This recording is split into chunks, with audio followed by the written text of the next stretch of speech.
본격적으로 시작합시다. 자, 우리 인사하고 시작합시다. 안녕하세요. 네, 안녕하세요.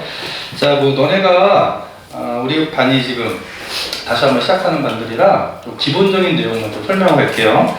일단 여러분 선생님 그 교재 처음 보시면 일단 선생님 뭐 기본적으로 뭐 어디에서 수업하는지 어떤 사람인지 있으니까 한번 보시고요. 일단 선생님은 과목은 세 과목 강의, 사회문화, 경제, 정치학을 강의하고 인터넷 강의는 EBS에서 수능은 경제 강의하고요. 아마 내신으로 좀 들어본 친구들 있지? 그치? 그 다음에 EBS와는 좀 이제 현장 수업이 다르다는 걸 좀 느끼실 거야. 그리고 EBS에서 내신은 정치학을 강의하고 그 다음에 수능에서는 세 과목 다 사회문화. 그래서 여기 평천정서라고 해서는 오전에 정치학을 강의할 거고 오후에는 이제 사회문화 강의할 텐데 아마 오늘 나를 그 오전 오후 다 연속해서 만나는 친구들도 있을 거야. 좀 되게 부담이 되겠지만 서로 힘내자. 그리고 선생님 EBS에서 강의할 때는 EBS가 공영방송이라 되게 정중하고 젠틀하게 수업을 해요. 시작할 때 뭐 안녕하세요 반갑습니다. 여러분의 경제 캡틴 문병일입니다. 그리고 계속 존댓말을 쓰는데 내가 절대 그런 사람이 아니거든. 그래서 그 EBS에서 표출하지 못한 나의 모든 그 욕구와 분노를 현장에서 풀 거야. 그래서 좀 그 수업을 재밌게 해야 되고 좀 이제 부탁하고 싶은 게 딱 하나만 두 가지만 얘기할게요. 일단 정치화법 과목은 양이 많지. 그런데 가장 정직한 과목. 다른 과목에 비해서 사회문화 같은 경우 생활관리가 제일 많이 선택하지만 너네 사회문화는 계속 지금 2년 연속 1컷이 제일 낮아. 그치? 애들이 좀 생각보다 좀 어려워하는 경우가 있고요. 생류는 등급 간격이 너무 좁잖아.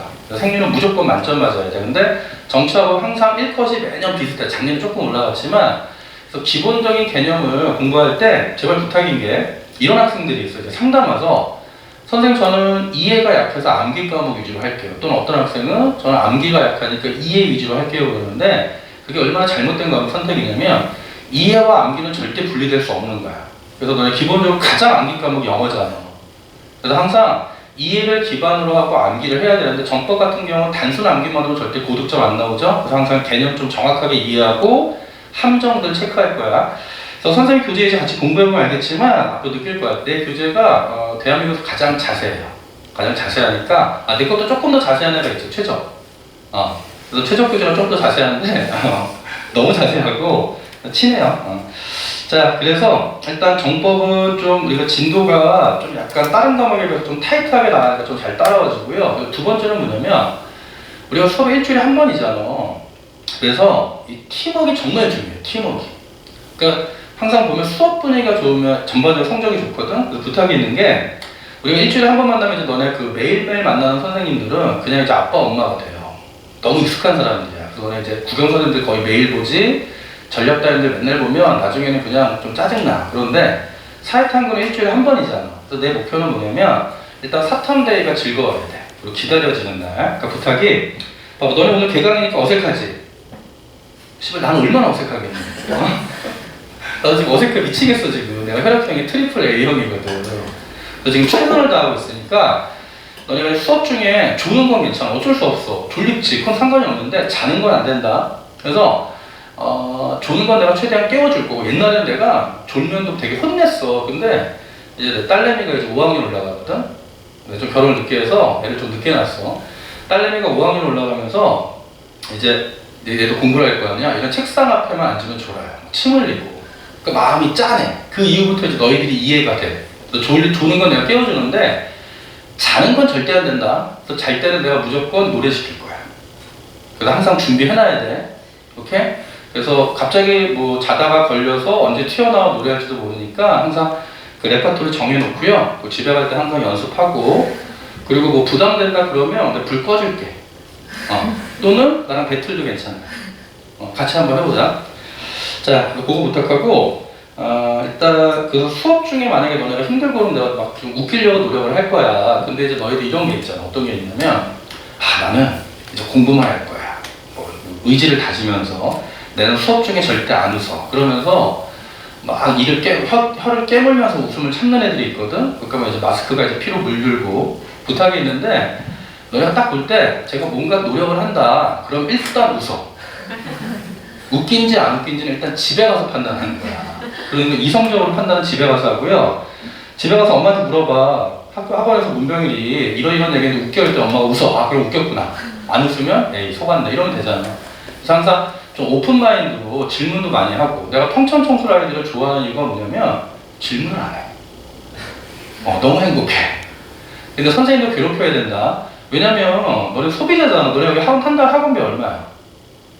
엄청나잖아. 1년에 엄청난 돈을 내고 오는데 쭈삣쭈삣하지 말고요. 항상 상담하고 가서 질문하고 그래. 그치? 그래서 당분간은 질문 시간이 오후에 있으니까 오후에 와서 질문하시고요. 이제 나중에 얘기할 건데 살짝만 얘기해주면, 나는 반수를 했는데 실패했어요. 반수를 실패했고, 그리고 한 번 더 해도 또 실패했어. 또 원하는 대로 못 갔어. 그래서 내가 그게 트라우마가 한 20년 정도 갔거든? 지금 그 트라우마를 벗어났는데, 너네 사회문화 공부하는 친구들 알잖아. 소속 집단과 중거 집단의 불일치로 인한 막 방황, 그런 거. 실제 그런 걸 많이 했거든? 근데 너희들은 아직은 역전할 기회가 1년이 남아있잖아. 그러니까 내가 또 나중에 이제 좀 여유가 있어지면 좀 내가 살아온 얘기를 좀 해줄 건데, 이게 내가 꼰대로서가 아니라 인생의 선배로서 내가 실패를 해봤더니 그게 정말 생각보다 오래 가. 그래서 너네 스카이 가는 게 중요한 게 아니야. 제일 중요한 건 뭐냐면 원하는 대로 가야 돼.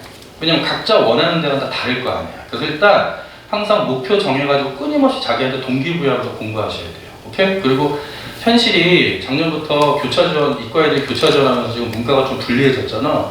많이. 그쵸? 깨부셔야죠, 뭐. 그쵸? 일단 내가 이과 애들 볼 때마다 제거해버릴 테니까 최대한 경쟁력을 끌어보자고. 오케이? 자, 그래서 좀 진도의 압박 때문에 수업 좀 합시다. 자, 우리 교재로, 우리 1페이지부터 볼게요.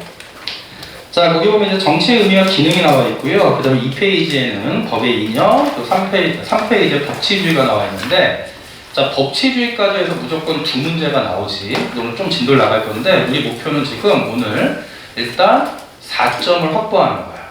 그러면 축하합니다. 일단 여러분 9등급이 안정적으로 확보가 되는 거야. 알겠죠? 오케이.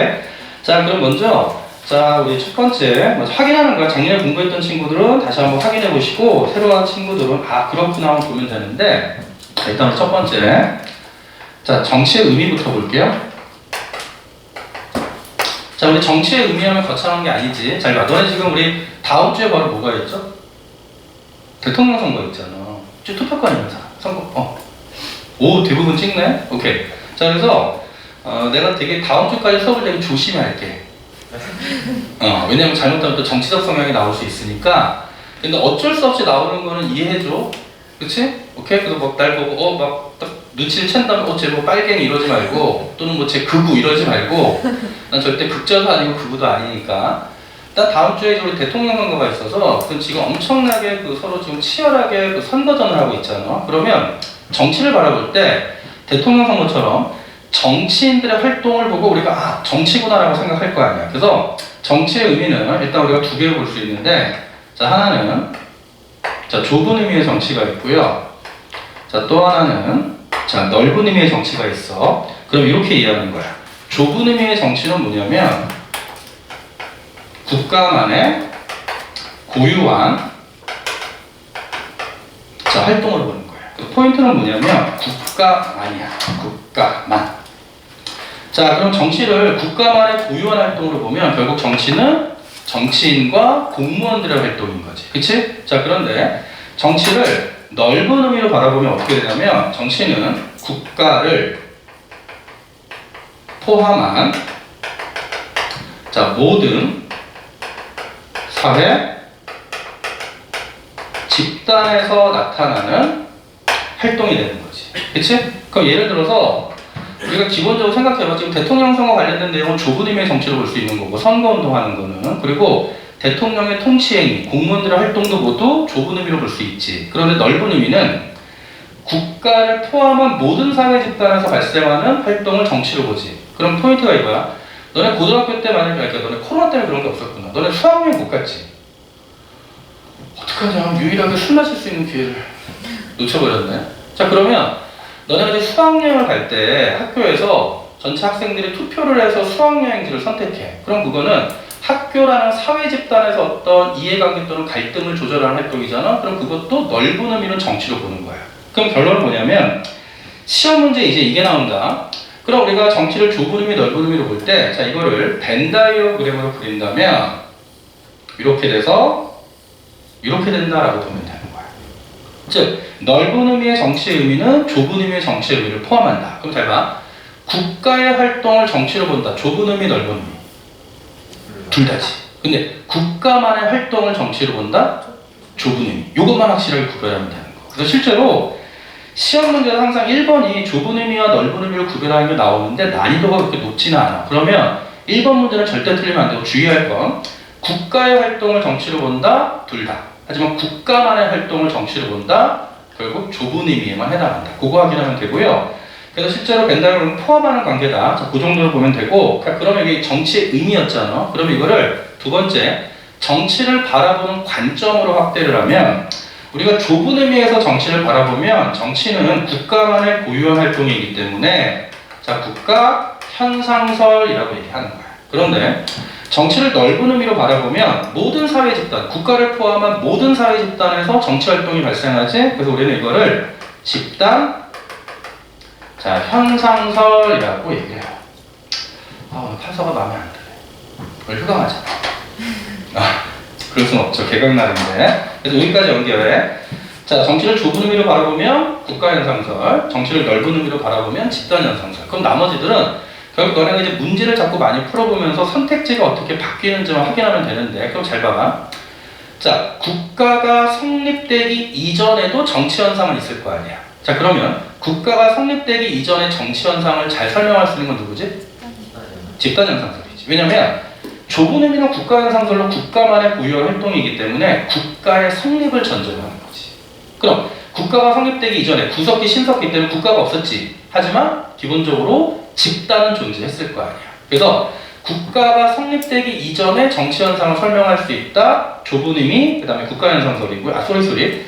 좁은 의미 국가현상설은 국가가 성립되기 이전의 정치현상을 설명할 수 없다. 오케이? 그거 체크하고. 그러면 오늘날 현대 정치현상은 되게 복잡 다양해졌을 거 아니야. 그럼 현대 정치현상을 설명하기 용이한 거 좁은 의미, 넓은 의미. 넓은 의미. 그치? 거기까지 확인하시면 됩니다. 자, 그러면 1페이지 밑줄만 치고 갑시다. 자, 정치의 의미, 좁은 의미 봐봐. 자, 국가와 관련된 활동, 밑줄. 국가와 관련된 활동. 그래서 결국 정치 권력의 획득과 유지. 그래서 정치는 밑줄 짜, 국가만의 고유한 현상이다. 자, 이에 관한 넓은 의미는 별표, 국가를 포함한 모든 사회 집단.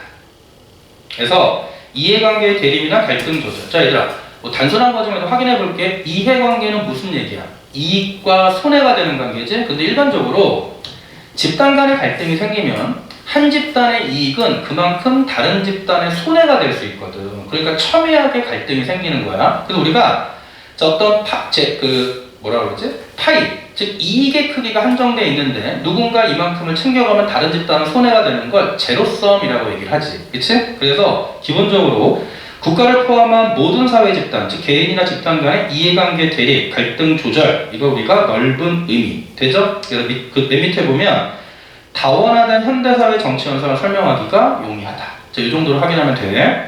그 다음에 이번 정치를 바라보는 두 가지 관점. 자, 좁은 의미는 국가 현상설과 연결이 되고 넓은 의미는 집단 현상설과 연결이 된다. 되죠? 그래서 방금 설명한 내용 위주로 확인하시면 되고요. 자, 그 다음에 3번에 보면 정치의 성격이 나와 있는데 수능에 출제된 걸 본 적은 없어. 그런데 수특 이런 데서 가끔 언급을 하니까 일단 정치는 양면성을 띱니다. 대표적인 게 뭐냐면 이 정치의 양면성이 이거야. 똑같은 현상에 대해서 쉽게 말해서 좌파와 우파의 시각이 완전히 다르잖아. 그게 바로 정치의 양면성이야. 그래서 그 정도로만 확인하면 돼. 자, 두 번째는 권력성. 결국 모두 권력을 추구하고 그 권력을 통해 대립하는 다른 가치를 지배하려고 그러죠. 그 권력성. 이거만 보시면 돼요. 그 다음에 자, 맨 밑에 보면 이제 정치의 기능이 있는데, 자, 확인만 할게요. 정치의 기능, 일반적 기능은 사회질서 유지야. 정치의 일반적 기능은 사회질서 유지. 그런데 과거의 정치는 그냥 사회질서 유지였거든. 그런데 현대에 들어와서는 정치의 기능을 조금 더 적극적으로 해석하면서 밑에 뭐라고 되어 있냐면 사회발전 도모라고 되어 있죠. 결국 정치가 이거만 들어봐봐. 단순하게 사회질서 유지에 끝나는 것이 아니라 앞으로 우리 사회가 어떠한 방향으로 발전해 가야 할지 미래의 바람직한 발전 방향까지 제시해야 된다. 그러니까 비전의 제시. 이해돼? 그 소극적 기능은 그냥 뭐라고? 단순한 질서 유지. 적극적 기능은 미래 바람직한 사회 발전 방향을 제시해야 된다. 이해만 하면 돼. 외울 필요 없어. 자, 그래서 우리 정치의 기능까지 정리가 된 겁니다. 되죠? 오케이. 자, 그럼 이렇게 해서 정치의 좁은 의미, 자, 넓은 의미 확인해 보시고요. 자, 얘들아, 오늘 교재가 2권이 나왔잖아. 하나는 일단 우리 개념서 나왔고, 자, 또 하나는 봉투로 해서 이제 과제 나갔거든. 근데 원래 과제를 매주 주려고 하다가 그럼 또 너네 잃어버려버려서 좀 작년에 봉투 모의고사 그걸 활용해서 일단 과제집에 나갔으니까 일단 숙제는 이거야. 매주 진도가 끝나면 기본서 복습하고, 그치? 그리고 기본서에 있는 문제는 진짜 기본 문제거든. 기본 문제 푼 이후에 과제, 주별 과제 풀어오는 거야. 그래서 내가 끝날 때마다 오늘 숙제는 목사님과 말을 해줄 거고요. 그리고 이거는 내가 나르시시즘이 있어서가 아니라 교재 그 얼굴이 이렇게 있잖아. 근데 앞으로 교재가 이제 1학기, 2학기, 3학기로 갈수록 얼굴이 점점 커져요. 그래서 나중에 마지막 교재는 코만 나와 있을 거야. 이건 내가 문제가 아니라 조교가 안 트인 거고요. 그리고 또 이렇게 과제집에도 얼굴을 넣었어. 이건 내 옛날에 머리 좀 길었을 때. 그래서 그리고 더 웃긴 건 기본서 모든 페이지 하단에 또 내 얼굴이 들어가 있어요. 그래서 공부하고 지칠 때 눈가를 파셔도 됩니다. 단 걸리면 제적. 알겠지? 걸리지 않게 파는 거야. 오케이? 자, 그래서 일단 과제는 좀 이따 이제 숙제 한번 내주고요. 자, 그 다음에 이제 새로운 주제가 법의 이념이에요. 법의 이념. 법의 이념 전에 자, 그 다음에 2페이지에 자, 법의 이념에서 얘들아 이념이라는 용어도 정리해. 이념이라는 용어는 뭐냐면 추구하는 가치를 말하는 거야. 법의 이념은 법이 추구하는 가치. 좀 이따 볼 텐데 법이 추구하는 가치는 3가지가 있어. 한번 공부한 친구는 들어봤죠. 정의, 그 다음에 학, 목적성, 그리고 법적 안정성이 있어. 그럼 먼저 법의 이념을 본격적으로 보기 전에 일단 1번 법의 의미부터 봅시다. 자, 법의 의미는 사회 구성원의 행위를 규율하기 위해 만든 국가가 만든 사회규범이지. 그런데 성격 봐봐. 자, 행위규범이고요, 재판규범입니다. 즉, 사회 구성원들에게 이러한 행위는 해도 되고 어떠한 행위는 하면 안 되는지를 제시하는 행위규범의 성격이 있고, 자, 두 번째는 그 구성원이 법을 위배했다면 이 법이라는 기준에 따라 재판을 하지. 그래서 재판규범의 성격이 있다. 오케이? 확인만 하자. 오케이? 자, 근데 중요한 게 있어. 특징이 일단 밑줄 강제성을 띠죠. 강제성을 띱니다. 즉 법을 위배하면 제재를 가하는 거지. 자, 그 다음에 단계적 구조. 단계적 구조. 자, 그래서 우리가 법이 자, 단계적 구조를 가진다는 얘기는 결국 어떤 거냐면, 자, 이 표현 꼭 하나. 자, 상위법 우선의 원칙을 알아놔야 돼. 자, 상위법 우선의 원칙. 그럼 이건 뭐냐면, 우리 나중에 할 건데 미리 살짝 할 거야. 자, 켈젠이라는 학자가 어떤 법규범의 단계를 만들었어. 그래서 우리가 보통 켈젠의 법단계설이라는 표현이 나오는데, 자, 법규범을 여러 가지로 구분할 수 있어. 그래서 일단 성문법 체계에서, 즉 문서화되어 있는 성문법 체계에서는 가장 상위의 최고법이 헌법이지. 그치? 헌법이 있고요. 자, 그 헌법 밑에 뭐가 있냐면, 자, 법률이 있고, 자, 법률 밑에 뭐가 있냐면, 명령이 있어. 그리고 명령 밑에 뭐가 있냐면, 조례가 있고요. 맨 하단에 이제 규칙이 있죠. 그래서 일단 우리는 법규범을 헌법, 법률, 명령, 조례, 규칙 이렇게 5가지로 나눌 수 있는데, 이 법규범이 단계적 구조를 가져서 만약에 예를 들어 동일한 사안에 대해서 법률의 규정과 명령의 규정이 충돌하지. 그러면 무조건 상위법이 우선하는 거야. 그럼 하위 법규범은 무효야. 오케이? 그래서 자, 우리가 법이 단계적 구조를 가져서 상위법 우선의 원칙이라는 얘기는 하위 법규범보다 무조건 자, 상위 법규범이 우선한다. 되죠? 자, 또 하나. 자, 너네 뭐 당연히 아는 건데 이 헌법은 당연히 우리나라의 최고법이잖아. 그치? 자, 그런데 이 헌법의 특징이 뭐냐면, 내가 나중에 또 특수 프린트 하나 나눠줄 건데, 너네 결국 우리 정치화법 교과서는 뭐냐면 헌법 플러스인 거야.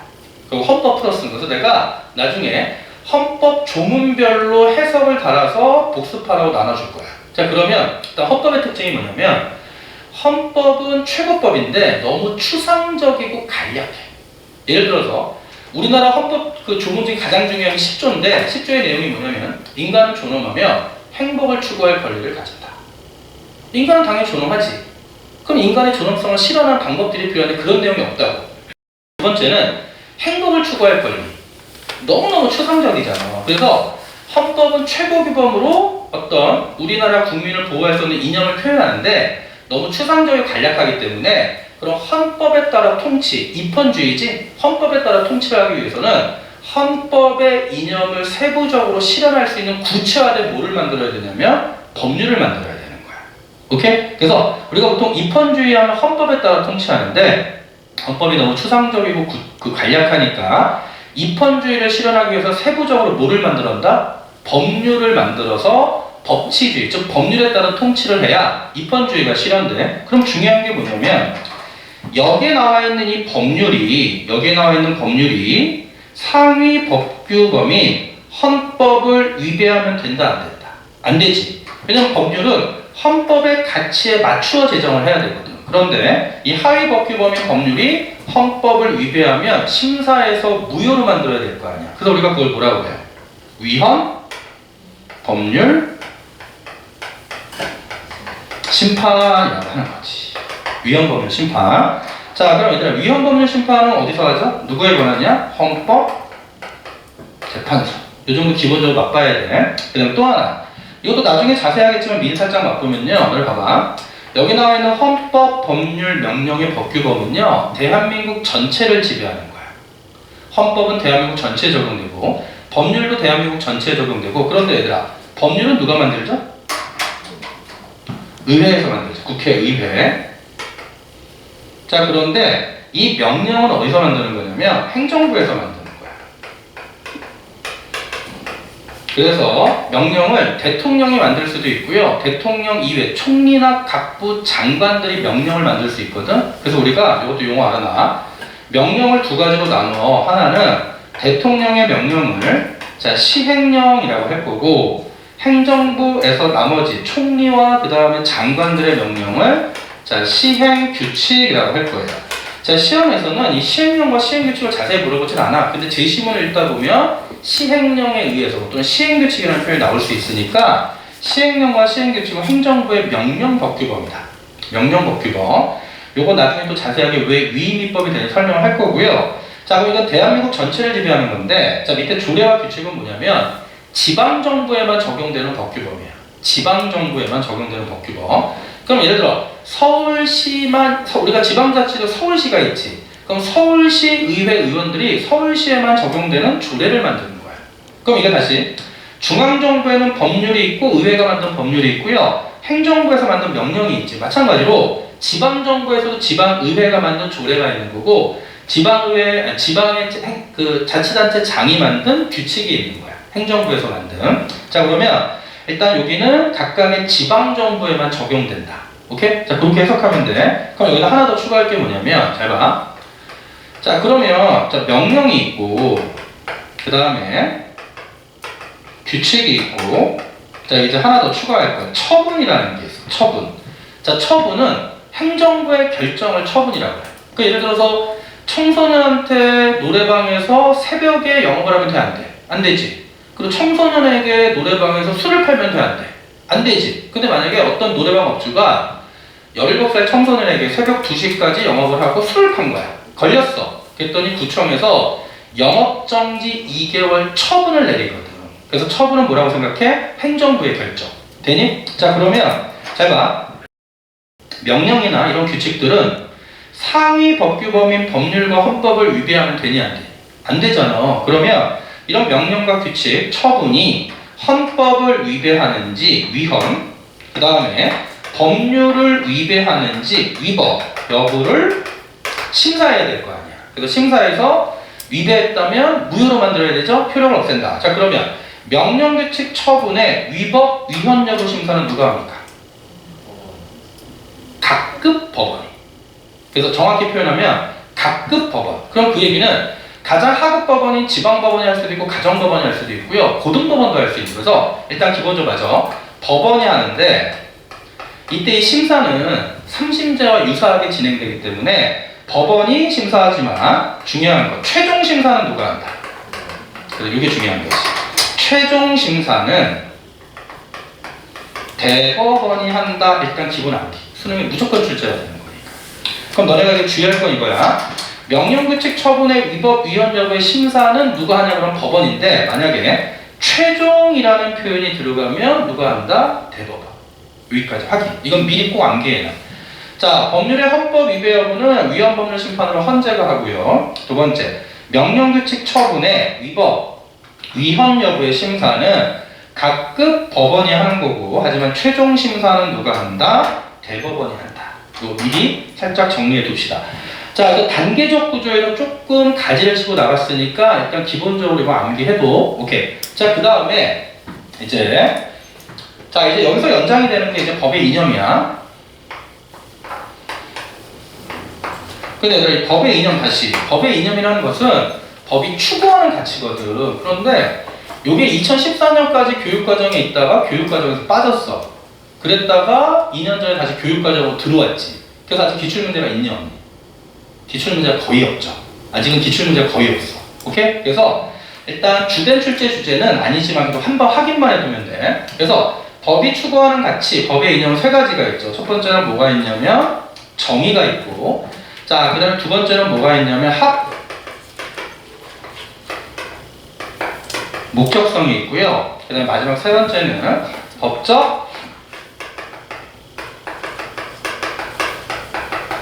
안정성이 있다. 그쵸? 자, 그럼 봐봐. 일단 시험에 주로 출제되는 건 정의야.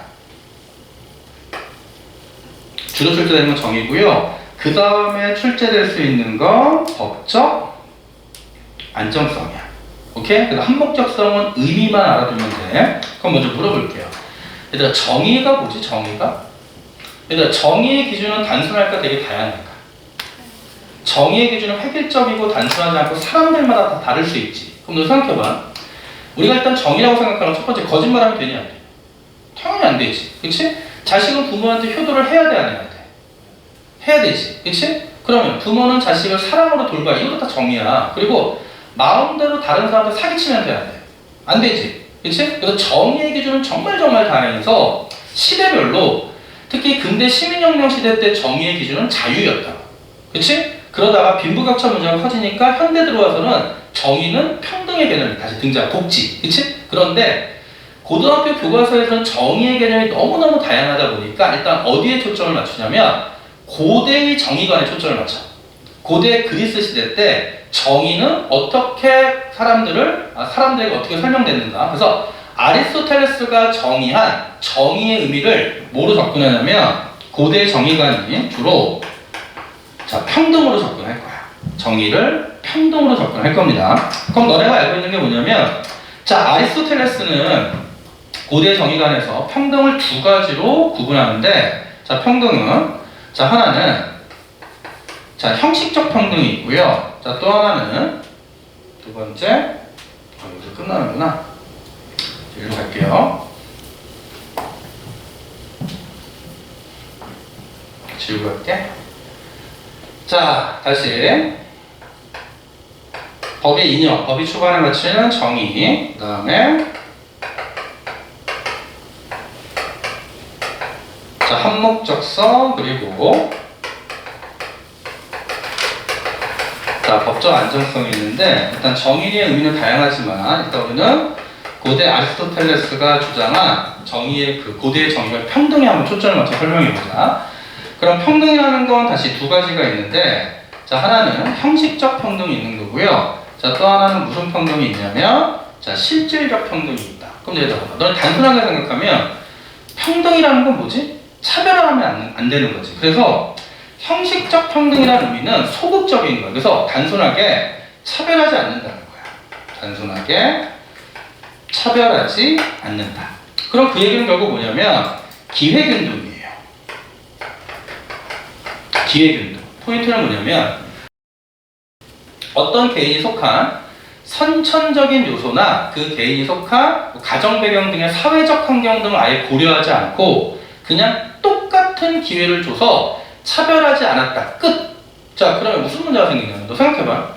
100m 달리기를 할 때 1번 레인에는 3살짜리 아이, 2번 레인에는 20대 키 190의 남성, 3번 레인에는 한 158 정도의 20대 여성, 4번 레인은 90세 할머니. 100m 달리기 하면 무조건 항상 누가 이길까?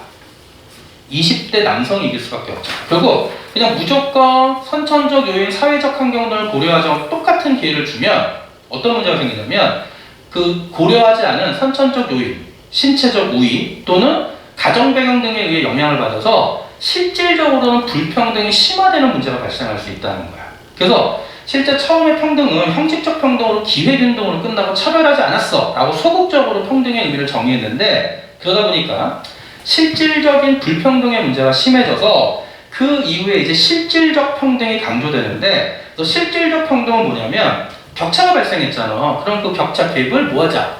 줄여주자. 그래서 원래 평등은 차별하면 안 되는 건데 그 격차를 줄이기 위해서 실질적 평등은 자, 뭐는 가별하다, 가능하다, 합리적 차별은 가능하다라는 거야. 선천적 요인 또는 가정 배경 등의 사회적 환경에 의해서 발생한 격차를 줄이기 위한 합리적 차별은 가능하다. 그래서 우리나라 헌법에서 가장 대표적인 게 뭐냐면, 잘 봐. 국방의 의무는 남성, 여성 모두 지지만 병역의 의무를 지금 현재 남성만 지는 거를 합리적 차별이라고 보는 거지. 근데 이거에 대해서 이제 시대가 바뀌면서 계속 논의가 바뀌고 있잖아. 그래서 지금 최근 이번에 대선 전국을 강타한 게 바로 뭐냐면 이대남 이슈 해가지고 그 남성들의 병역 의무에 대해서 뭔가 어느 정도 보상이 필요하다는 이슈가 지금 계속 좀 드러나고 있지. 그래서 그걸 또 이슈화시켜서 정치권이 그걸 또 악용하는 경우도 있고요. 그래서 결국 합리적 차별은 되게 많은데 포인트는 이렇게 가야 돼. 그럼 우리가 형식적 평등은 단순한 기회균등. 그런데 자, 실질적 평등은 합리적 차별은 가능하다. 그럼 잘 봐. 형식적 평등은 잘 봐. 같은 것은 같게 대우하겠지. 그럼 다른 것도 같게 대우하는 거야. 남자끼리 같게 대우하고 여자끼리도 같게 대우하지만 남자와 여자도 같게 대우하잖아. 그래서 포인트는 같은 것은 같게 대우, 다른 것도 같게 대우한다. 자, 그런데 자, 실질적 평등은요. 같은 것은 같게 대우하지만 다른 것은 다르게 대우하잖아요. 오케이? 이거 꼭 외워. 같은 것은 같게, 다른 것도 같게 대우한다. 형식적 평등. 같은 것은 같게 대우하지만 다른 것은 다르게 대우해야 된다. 그러면 실질적 평등. 그럼 너네 대표적으로 우리나라에서 소득세제를 보면 소득이 늘어날수록 더 높은 세율을 적용하지. 형식적 평등이야, 실질적 평등이야? 실질적 평등이지. 그치? 부자는 더 많이 내야지. 다르게 대우해야지. 그렇게 이해하면 되고요. 그럼 재밌는 게 이거야. 너네 예전에는 이제 어떤 그 성평등의 개념이 계속 사회적으로 진화하잖아, 이슈가. 예전에 2000년대까지만 특징이 뭐가 있었냐면요. 공무원이나 또는 공직을 뽑을 때 또는 회사에서 직원들을 뽑을 때 여성 할당제가 있었어. 여성 할당제. 왜냐면 예전에는 90년대까지만 해도 어떤 일이 있었냐면 여성들은 잘못된 인식이 있었지. 여성들은 결혼을 하면 회사를 그만둘 거야. 여성들은 아이가 생기면 육아에 전념하느라 회사를 좀 등한시할 거야. 그러면서 여성들을 일반적으로 안 뽑았다고. 그러다 보니까 회사에서 여성 직원의 여성의 비율이 너무 작고 임원들도 여성의 비율이 너무 작아서 격차가 심해졌지. 그래서 그를 보완하기 위해서 예를 들어 공직은 무조건 30%는 여성으로 뽑자 이런 식으로 할당제가 있었거든. 근데 그랬더니 또 무슨 문제가 생겼냐면 점점 시간이 지나다가 2000년에 넘어가면서 구급 공무원 시험에서 여성의 비율이 너무 높아지는 거야. 특히 이거는 초등학교 교사는 대부분 다 누구야? 다 여성이지. 그래서 지금은 여성 할당제가 아니라 성 할당제로 바뀌어서 일정 성비, 그러니까 남성과 여성 중에 한쪽 성비가 낮지. 그럼 그들에게 일단 할당제를 줘요. 그러니까 최근에는 이 성 할당제에 의해서 오히려 남성들이 혜택을 보죠. 여성의 비율이 너무 높으니까 일정 쿼터를 남성한테 주는 거거든. 그러니까 이제는 여성 할당제가 아니라 성 할당제에서 특정 성비가 낮으면 할당제를 통해 보완해 주는 거. 그런 것도 일종의 대표적인 자, 실질적 평등이 된다. 자, 그럼 이제 시험에는 뭐가 나오냐면, 그럼 잘 봐. 너네 우리가 이제 나중에 기본권을 배울 거거든? 그럼 기본권은 자유권, 평등권, 참정권, 사회권, 청구권이 있잖아. 그럼 물어볼게요. 형식적 평등과 관련된 기본권은 뭐야? 참정권. 참정권. 대표적으로 누구나. 만 18세 이상이면 누구나 선거권을 가지잖아. 만 25세 이상이면 누구나 국회의원에 출마할 수 있는 피선거권을 가지잖아. 만 40세 이상이면 누구나 차별 없이 대통령 선거에 출마할 수 있는 피선거권을 가지잖아. 오케이? 자, 너네 국회의원 선거 출마할 수 있니 없니? 안타깝다. 난 출마할 수 있어요. 대통령 선거 출마할 수 있니 없니? 난 안 되잖아요. 자, 봐. 내가 몇 살 하기로 했지 올해? 아, 그럼 출마 못하는구나. 오케이. 근데 출마하고 싶어도 너네 그거 알아? 대통령 기탁금이 얼마인지? 3억, 그치? 3억 만들어주면 출마할게. 일단 만들어주면 일단 경영형을 만나야지. 그래서 우리 단일화 합시다. 단일화 조건, 뭐 공중부양 누가 더 높게 하나 뭐 해가지고 또는 축지법 누가 더 빨리 하나. 그래서 내가 이기면 단일화 하고, 그 다음에 이제 또 한 명씩 각계 급파에 또 철수형 찾아가서 단일화 합시다. 철수형 단일화 하면 또 뭐 하지? 윤석열 만나서 또 뭐 누가 더 어퍼컷 잘하나 세레머니 한번 해보고 단일화 하고, 그 다음에 이재명 만나서 또 발차기 한번 해보고 이런 식으로 해가지고 단일화 하시면 돼요. 다음 주에 투표 열심히 하세요. 투표 꼭 해야 돼.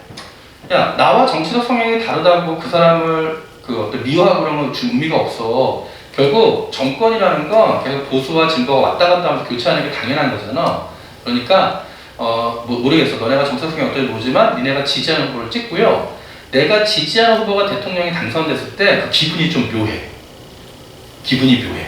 비록 한 표잖아. 한 표인데도 그런 기분이 생겨. 내가 찍어서 됐나? 뭐 이런 생각이 생겨. 한번 해봐보겠어.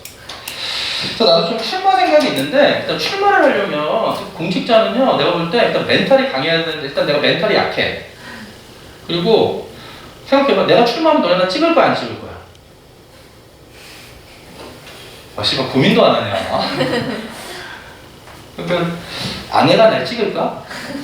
예를 들어 딱 했더니 뭐 한 표, 내가 나 찍은 거밖에 안 나와. 그렇죠. 그래서 우울해서 안 나와요. 그래서 이거 꼭 하나 참정권.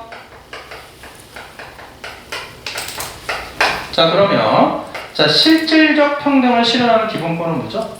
당연히 사회권이지. 오케이? 여기까지만 정리하면 되고요.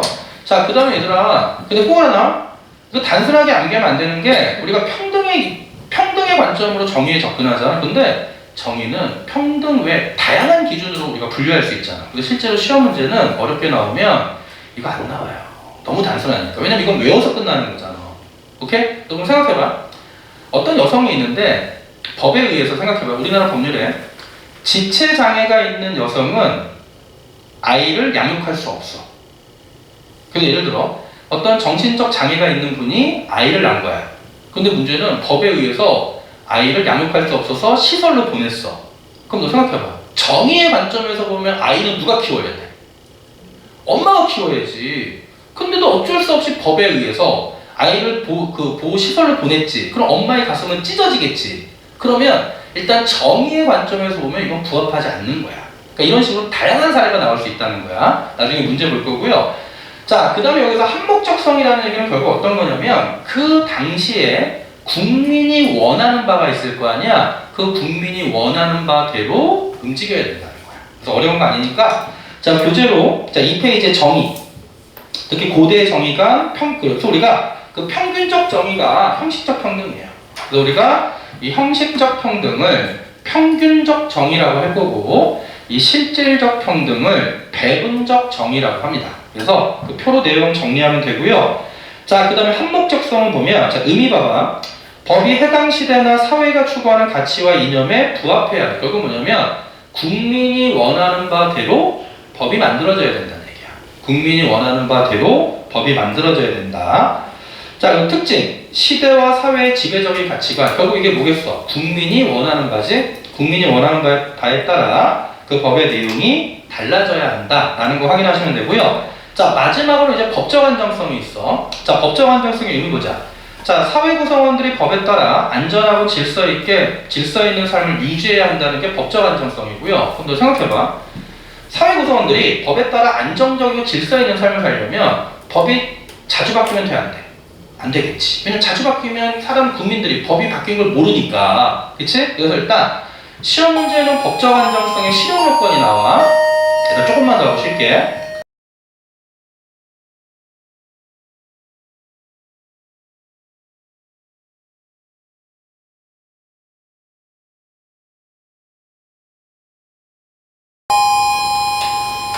자, 법의 내용이 명확하고 밑줄 두 번째 함부로 변경되면 안 되고 법이 실제로 실현 가능한 것이어야 되고요. 법의 내용이 국민의 법의식과 합치해야 됩니다. 그래서 관련제도 두 개 외울게요. 법률 불소급의 원칙과 시효제도. 자, 일단 너네 법률 불소급의 원칙과 시효제도 알아놔. 그치? 그리고 시효제도 옆에다가 두 가지만 써세요.